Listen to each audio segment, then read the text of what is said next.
सुप्रभात प्यारे बच्चों। आज हम चिट्ठी का सफर पाठ का शब्दार्थ पढ़ेंगे।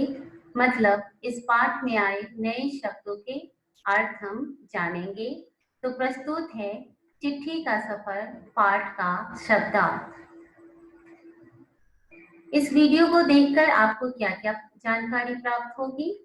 पहला, पाठ में आए नए शब्दों के अर्थ आप जान पाएंगे और जब आप अर्थ जान जाएंगे तो आप नए शब्दों का वाक्यों में प्रयोग कर पाएंगे।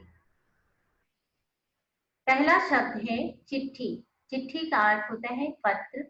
इस लिफाफे में एक चिट्ठी है, यानी इस लिफाफे में एक पत्र है। और सफर का अर्थ होता है यात्रा। इस पाठ का नाम है चिट्ठी का सफर, मतलब पत्र की यात्रा। संचार। संचार का अर्थ होता है किसी संदेश को दूर तक या बहुत से लोगों तक पहुंचाने की क्रिया। यहाँ पे हमने पढ़ा किसी संदेश को, तो संदेश का अर्थ होता है समाचार या खबर। आपने बॉर्डर फिल्म का गाना सुना होगा, संदेशे आते हैं हमें तड़पाते हैं। अब संदेश को पहुंचाने वाले को हम कहते हैं संदेश वाहक। तो संदेश वाहक का अर्थ होता है खबर या समाचार या संदेश ले जाने वाला।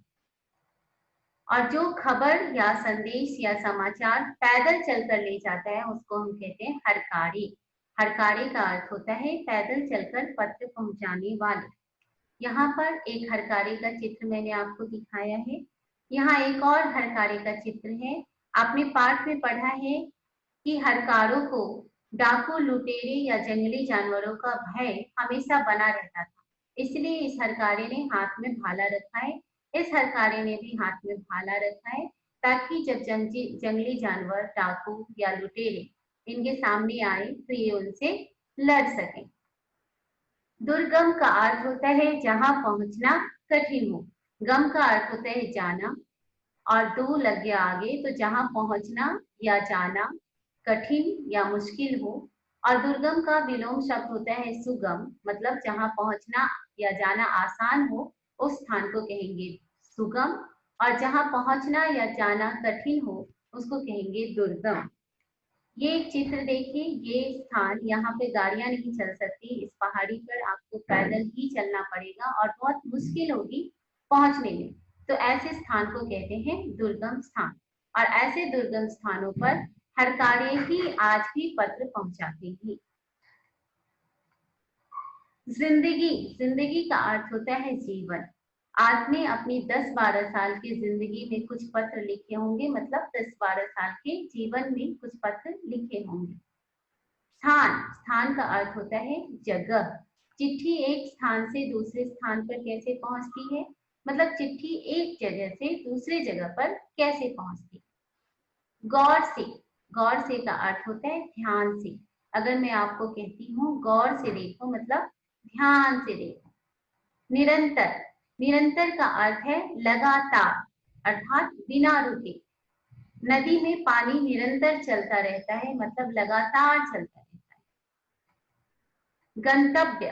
गंतव्य का अर्थ होता है पहुंचने का स्थान। जो जगह, जिस जगह पे पहुंचना है उस जगह को हम कहते हैं गंतव्य। जैसे इस पत्र को पहुंचना है राष्ट्रीय शैक्षणिक अनुसंधान एवं प्रशिक्षण परिषद, अरविंद मार्ग, नई दिल्ली। तो यह इस चिट्ठी का गंतव्य है, मतलब पहुंचने का स्थान है। दिलचस्प। दिलचस्प का अर्थ होता है मजेदार। अगर आप अपने किसी साथी को कहते हो चलो तुमको एक मजेदार किस्सा सुनाता हूँ, तो आप उसको ऐसे भी कह सकते हो कि चलो तुमको एक दिलचस्प किस्सा सुनाता हूँ। इम्तिहान। इम्तिहान का अर्थ होता है परीक्षा। इमारत। इमारत का अर्थ होता है भवन। कुछ इमारतों के चित्र मैंने आपको दिखाए हैं, ये सब इमारतें हैं। इकट्ठा। इकट्ठा का अर्थ होता है एक साथ। इकट्ठा करना मतलब किसी चीज को, बहुत सारी चीजों को एक साथ करना। जरूरत। जरूरत का अर्थ होता है आवश्यकता। आपको किसी चीज की जरूरत है, मतलब किसी चीज की आवश्यकता है। मुख्यालय। मुख्यालय का अर्थ होता है प्रधान कार्यालय, मुख्य कार्यालय। ये है, यहाँ पे देखिए, ये प्रधान डाकघर है। भौगोलिक। भौगोलिक का अर्थ होता है भूगोल से संबंधित। अब भूगोल क्या होता है, भू का अर्थ होता है पृथ्वी। तो पृथ्वी से संबंधित जो चीजें होती हैं उसको कहते हैं भौगोलिक। पृथ्वी पर जो भी आकृतियां हैं, जो भी चीजें हैं, उन सब से संबंधित चीजों को हम कहते हैं भौगोलिक। जाहिर, जाहिर का अर्थ है स्पष्ट। प्रजाति, प्रजाति का अर्थ होता है किस्म।